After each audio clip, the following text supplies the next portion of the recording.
A partir de agora está no ar Agro e Prosa Podcast, o seu podcast do agronegócio. Oferecimento Precisão Aeroagrícola.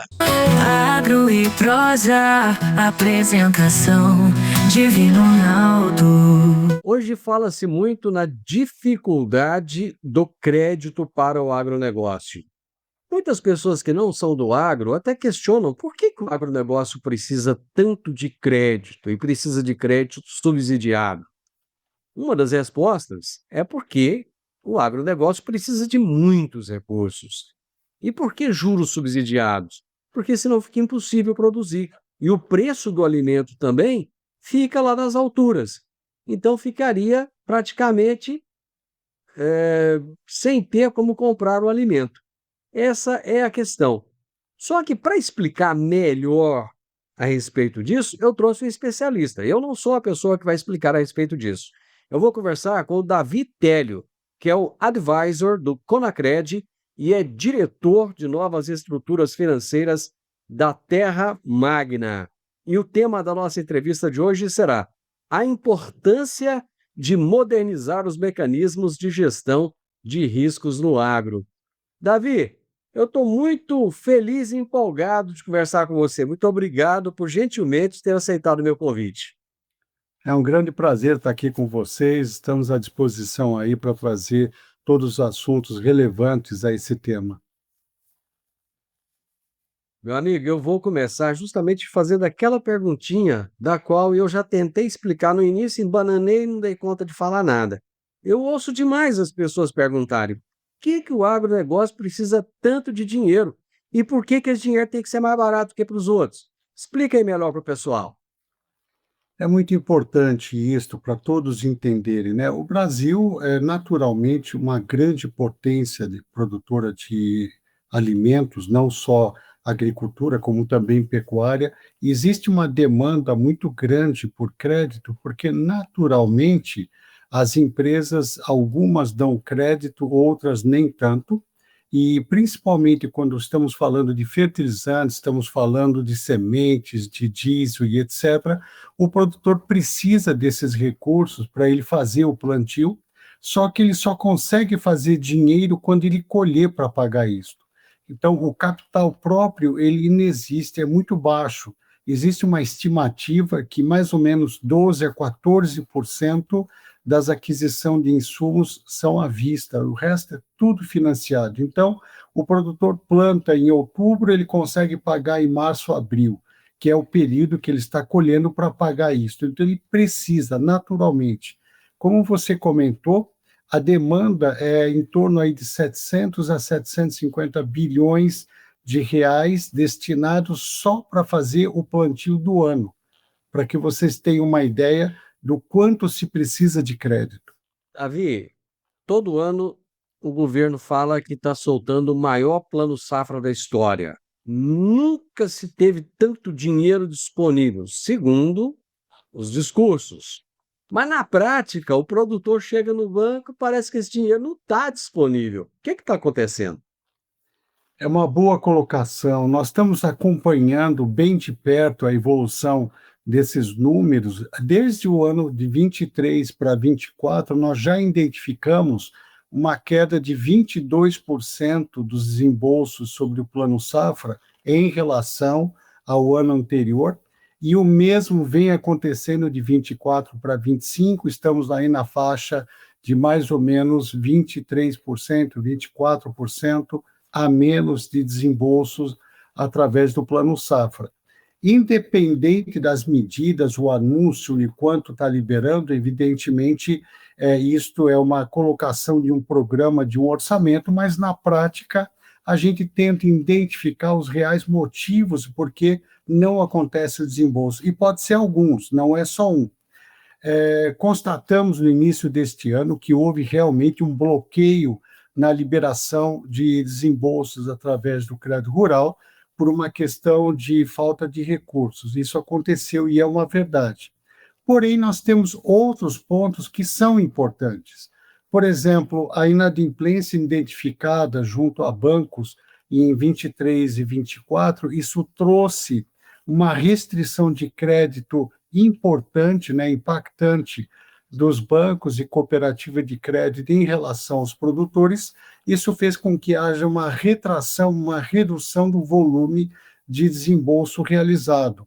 Também, evidentemente, a inadimplência de uma quantidade de alguns produtores, não digamos todos, não dá para colocar todos numa mesma cesta, mas sim houve uma inadimplência e quem não pagou o crédito rural não consegue renovar, isso é óbvio.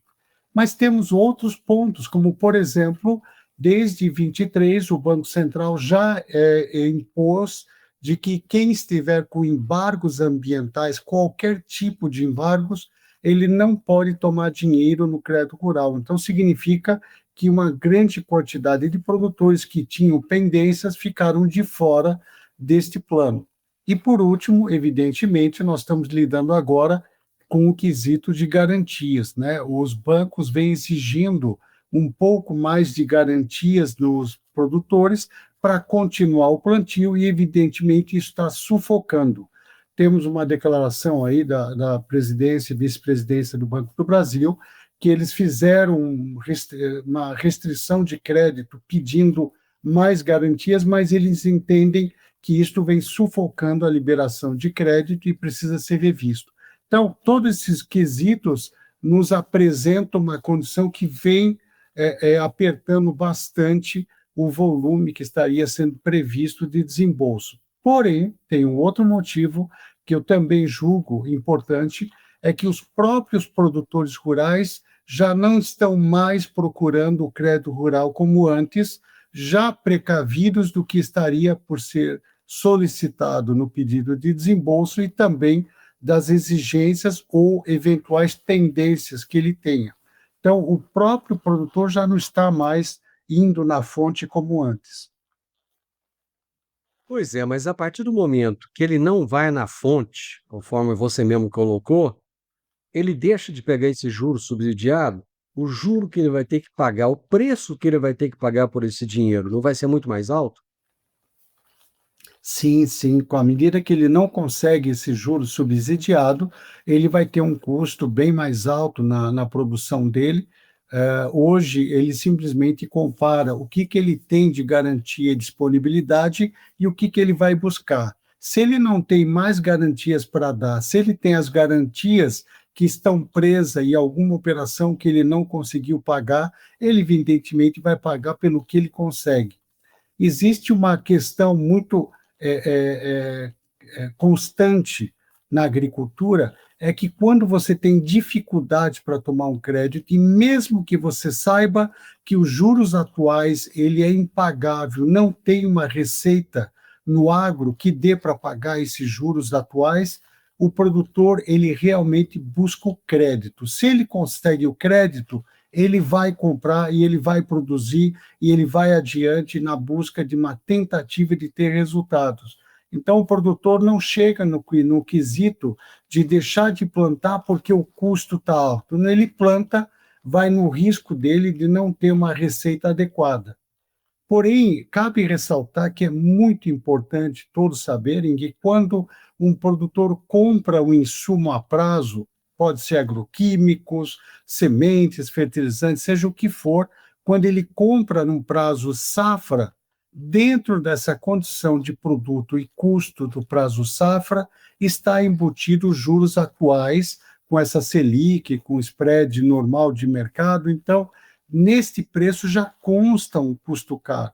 É por isso que muitas vezes o produtor, quando ele faz um comparativo da troca da commodity que ele planta versus o quanto custa o insumo já com prazo safra, a conta não fecha.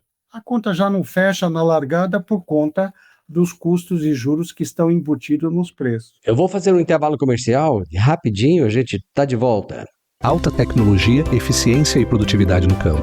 Com a precisão aeroagrícola, você tem maior uniformidade na aplicação, sem amassar plantas e sem compactar o solo. Tudo isso com menor impacto ambiental e uma equipe comprometida com ética, respeito, inovação e resultados.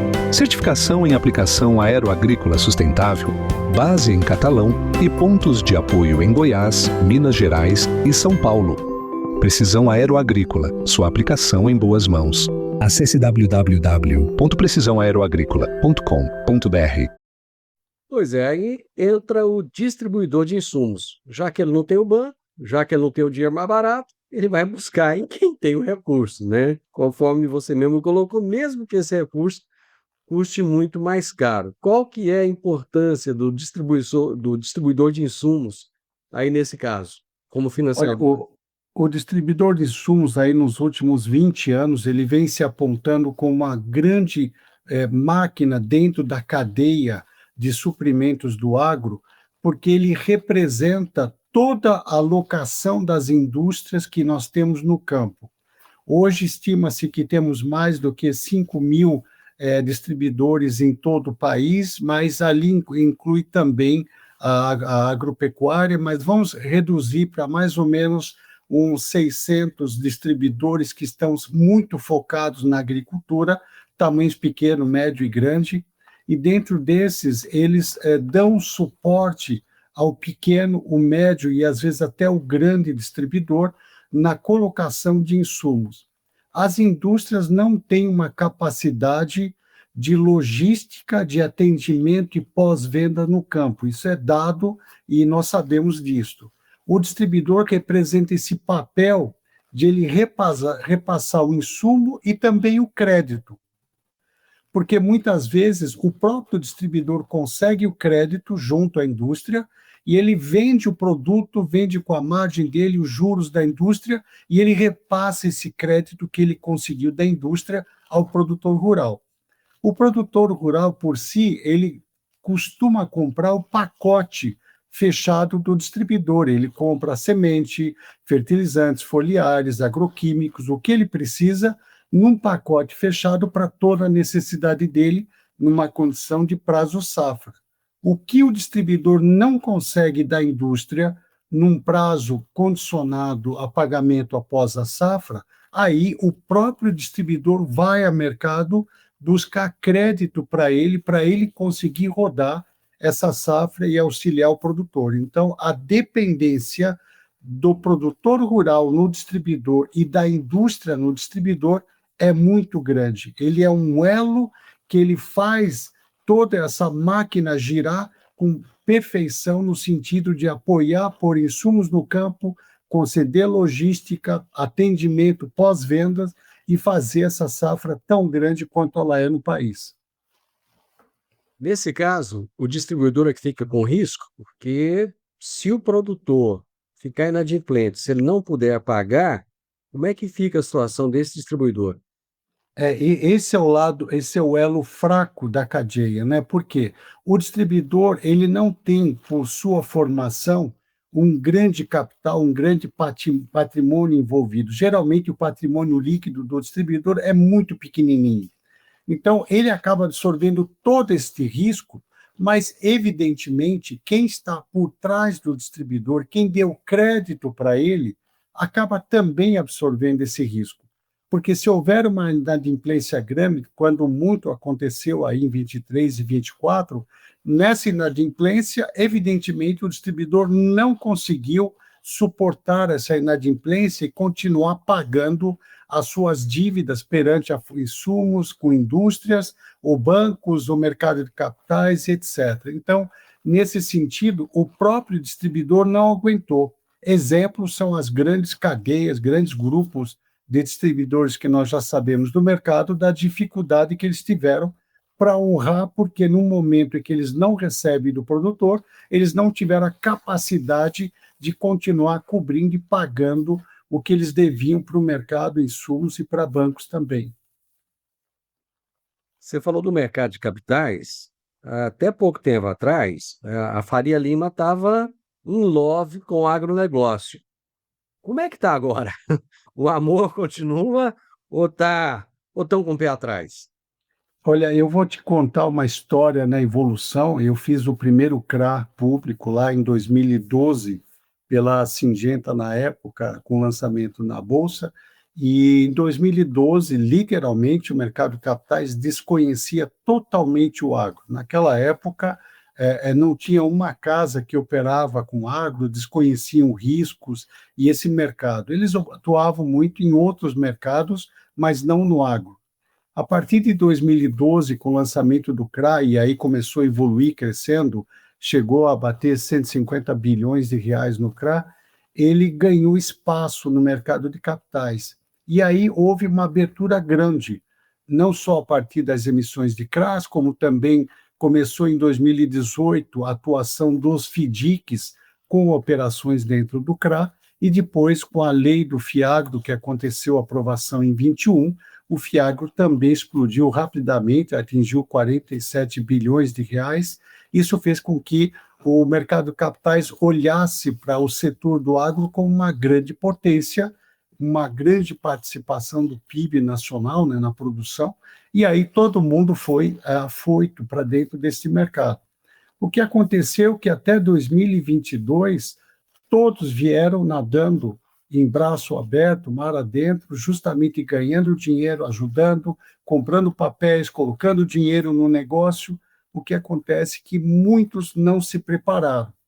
Muitos não conheciam a fundo o risco do agro, muitos não estavam preparados para fazer uma seleção de contingência, uma seleção com tecnologia que deveria ter sido feita, então eles tiveram perdas. Então, de 2023, 24, início de 25, foi marcado por níveis de perdas do mercado de capitais junto ao agro, e aí houve a chamada freio de arrumação.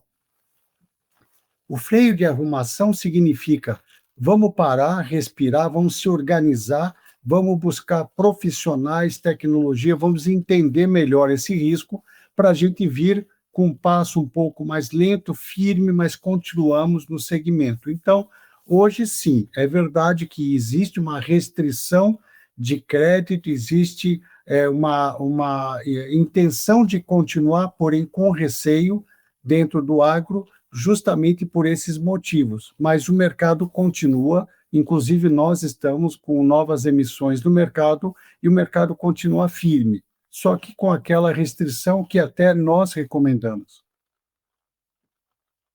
Você falou do Fiagro. Eu gostaria que você explicasse para a nossa audiência, porque muitas pessoas não têm muita noção. O que que é esse Fiagro? De onde vem esse dinheiro? Como é que funciona? Então, o FIAGRO ele é muito importante, né? Porque desde a época das emissões do CRA, que seriam os certificados recebíveis do agronegócio, foi uma lei muito importante que ajudou a entrar com o CRA no mercado de capitais, onde nós temos na ponta o investidor pessoa física colocando o investimento dele numa casa de asset management, que é uma casa de gestão de investimentos, né? Ou até mesmo family office, que seria uma casa que junta famílias ricas que faz a gestão do dinheiro, e eles investem na aquisição desses papéis, né? Então é importante fazer uma separação das condições.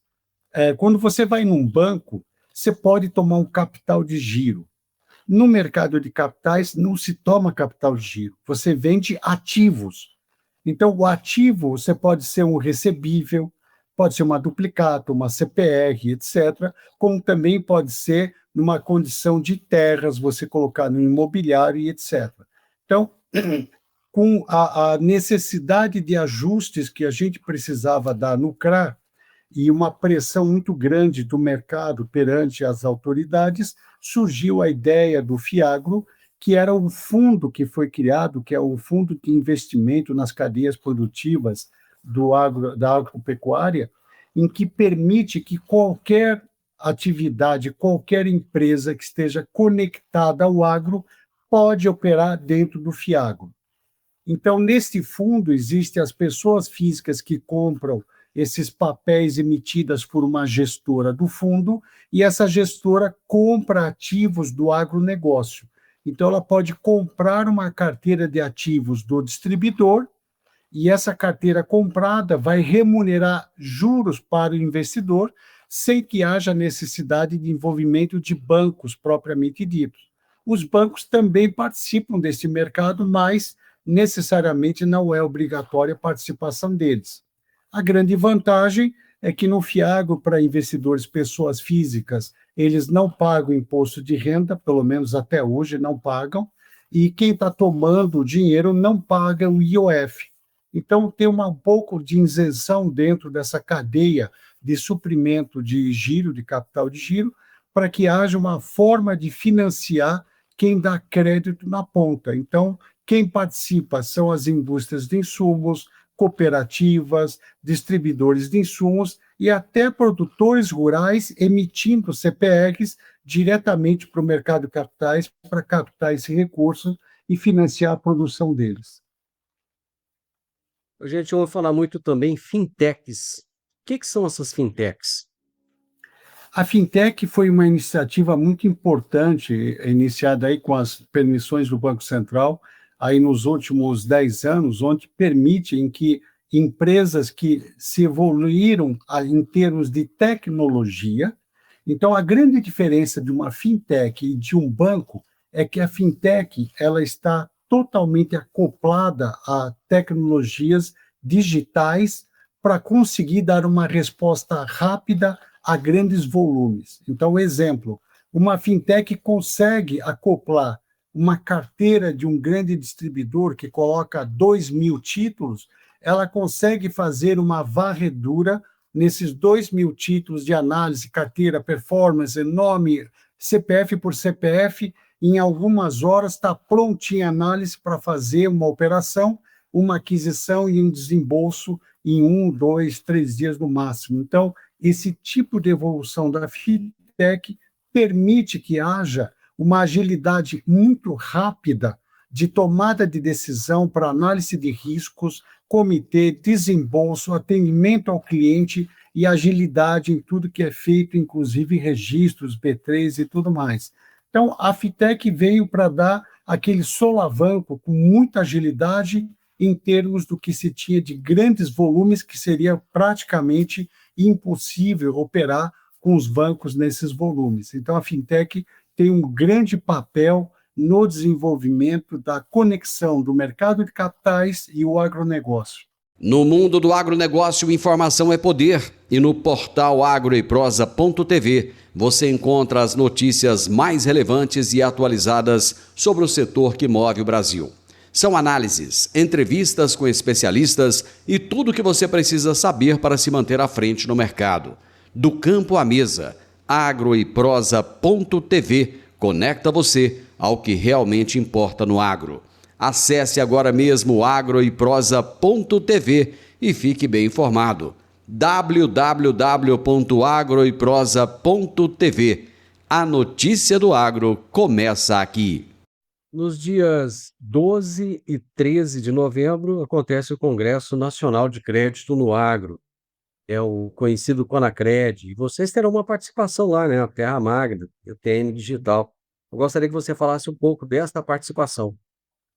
É importante. Esse congresso ele foi criado há uns 10 anos. Eu fui um dos primeiros que comecei a participar do congresso, atraindo a atividade, atraindo a atenção e adesão de todos os gestores de crédito do agro, porque na época nós já tínhamos uma preocupação de criar um ambiente, criar um momento e um ambiente que a gente pudesse discutir os desafios que nós tínhamos da necessidade de melhorias na gestão de crédito, não no sentido de barrar, no sentido de trazer conforto para aumentar o crédito e fazer mais negócios. Porque sempre no agro nós tivemos uma demanda crescente por parte das empresas, indústria, cooperativa, distribuidores, e querer crescer no negócio, porém eles queriam tomar cuidado com o risco do crédito. Então, esse ambiente que nós criamos foi justamente para trazer todos os profissionais, especialistas, novidades, que é muito importante, para dentro da gestão e todo mundo aprender, assimilar e fazer um network importante. A grande participação que a Terra Magna e a TM Digital vai ter dentro desse congresso é levar o que nós temos de novidade, novas tecnologias, novas ideias, porque hoje em dia, voltando aí a 35 anos atrás, quando eu comecei a atuar como gestor de riscos de crédito no agro, naquela época eu não tinha praticamente informação nenhuma. Male um SPC para ver se estava negativado o produtor e mais nada. Eu estava literalmente no escuro naquela época e a tecnologia que nós tínhamos era o Telex. Talvez muita gente nunca ouviu falar e a gente operava por transmissão de telex de dados e informações. Depois que vieram a tecnologia toda que nós temos hoje, nós conseguimos vir trazendo dados que me deixam tomar decisões com mais assertividade. O que naquela época eu tinha dificuldade para dar um grande volume de crédito, porque eu estava no escuro, eu nunca sabia se eu poderia dar mais do que aquilo ou se eu dei muito mais do que deveria ter dado. Então, hoje, eu consigo dimensionar com precisão quanto de crédito eu posso dar para aquele tomador, aquele produtor rural, se é o suficiente, se poderia ser mais ou se eu não deveria dar o crédito. Então, hoje a gente consegue separar o joio do trigo, literalmente, com base no nível de digitalização e tecnologia que nós temos disponíveis, por satélite, por análise de dados, busca de dados do mercado, a gente consegue ter do avesso um CPF para ver se eu consigo dar crédito ou não. Então, o Conacred é uma porta de entrada para tudo que se refere a esses assuntos que ligam o agro, desde tecnologias, concessão de crédito, novos tipos de análise, questões jurídicas, jurisprudências, tudo que nós podemos trazer para unificar e trazer alinhamento e novas ideias, a gente está lá para isso. Inclusive, o Conacred premia novos projetos e novas ideias no Conacred Awards, que a gente todo ano traz novos projetos para serem analisados pelo júri e dar uma nota e uma premiação dentro do Congresso. Vocês da Terra vão participar de algum painel no Congresso ou não? Sim, nós participamos num painel que vai debater tecnologias através da Carolina, que é a nossa diretora da TM Digital. Eu vou pessoalmente participar do painel que vai falar sobre mercado de capitais, evolução e como estamos no momento aí das emissões atuais, e o Bernardo, que é o sócio também da Terra Magna, vai participar num painel falando do momento do agro. Então, tem muita participação, estaremos presentes com todo o time da Terra Magna e TM Digital. Qual é o público que vai participar desse evento? Excelente pergunta. Esse público hoje está muito mais homogêneo, né? Nós temos um público que parte desde analistas de crédito, gerente de tesouraria, diretores da empresa, tanto de distribuição de insumos, cooperativa, distribuidores, como bancos, indústrias. Temos também advogados, escritórios, prestadores de serviços. Nós temos bancos também participando. Nós temos também casas de asset management do mercado de capitais participando, prestador de serviços de todos os tipos imagináveis, tanto de tecnologia, monitoramento, todos os tipos de serviço. Então, criou-se uma conexão entre tudo que existe, possibilidade de serviços para melhorar a gestão de riscos de crédito no agro, e isso traz mais conforto para quem opera nessas decisões, que possa trazer para eles ferramenta e dados para tomar uma decisão melhor. Então, o público é muito grande, estima-se mais de 1.000 pessoas presentes nesse congresso para esse ano. Davi, recuperação judicial vai ser um ponto a ser tratado nesse congresso? Sim.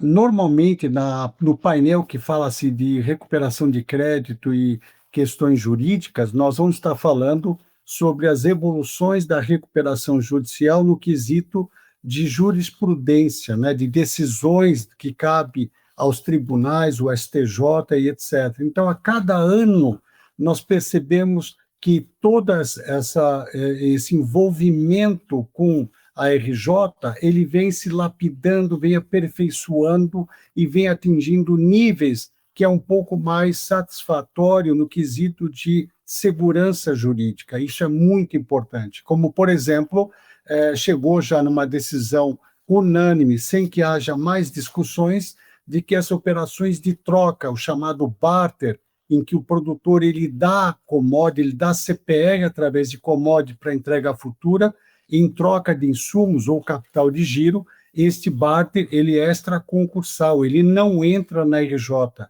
Então, essa jurisprudência, do ano passado já tinha, foi importante para trazer clareza para o gestor de crédito do agro que tiver um barter de garantia numa estrutura, ele sabe que se o produtor, por qualquer questão ou necessidade, vier a pedir uma RJ, aquela garantia para ele é extraconcursal, ela não entra na RJ e ele tem que entregar os grãos e liquidar aquela conta. Então, são jurisprudência e decisões que os advogados especialistas trazem nos painéis para a gente ter a clareza do que vem acontecendo, o que eu preciso ajustar na minha política de crédito e como eu vou lidar com o mercado. Então, percebe que o tempo todo ninguém fala em parar. Todo mundo fala como é que eu me organizo, como é que eu peço melhores garantias, como é que eu decido a dar o meu crédito. Isso é muito importante para o segmento, porque o agro não vai parar. Davi, quem quiser mais informações a respeito do Conacred, onde acha essas informações? Dá tempo ainda do pessoal se inscrever? Traga mais informações aí para a gente. É só entrar pelo site do Conacred, digitar aí na chamada Conacred, né? E você consegue lá acessar o link para fazer aquisição de ingressos, e lá tem disponibilidade, tem inclusive descontos, inclusive a Terra Magna disponibiliza descontos dentro da aquisição de quem comprar com o código da Terra Magna, esse ingresso para o Conacred, vai poder entrar lá com desconto. É só entrar no site da Terra Magna, procurar qualquer pessoa dentro do site e você consegue esse desconto aí diretamente para o Congresso. Amigo, parabéns pela participação do evento. Muitíssimo obrigado por todas as informações que você trouxe aqui. Com certeza serão de grande relevância para os nossos produtores rurais e todos os envolvidos na cadeia do agronegócio. Te agradeço imensamente. Muito obrigado, viu? É um grande prazer. Até a próxima oportunidade. Até a próxima oportunidade. Eu conversei com o Davi Télio, advisor do Conacred e diretor de novas estruturas financeiras da Terra Magna.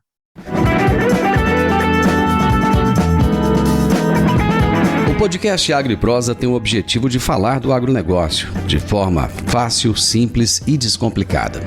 Diariamente conversamos com os maiores atores do agro e abordamos os mais diversos assuntos de interesse de produtores rurais, técnicos, pesquisadores, profissionais da área e simpatizantes do agronegócio. Se você gosta do nosso podcast, então você pode nos ajudar. É muito simples. Basta seguir-nos nas principais plataformas de streaming e também no YouTube. Se você deixar um gostei, compartilhar os episódios e deixar um comentário, já vai nos ajudar muito a dar relevância tanto ao podcast quanto ao canal. E o mais importante de tudo, nos siga para receber notificações de novos vídeos e episódios. Um grande abraço para você e até a nossa próxima prosa.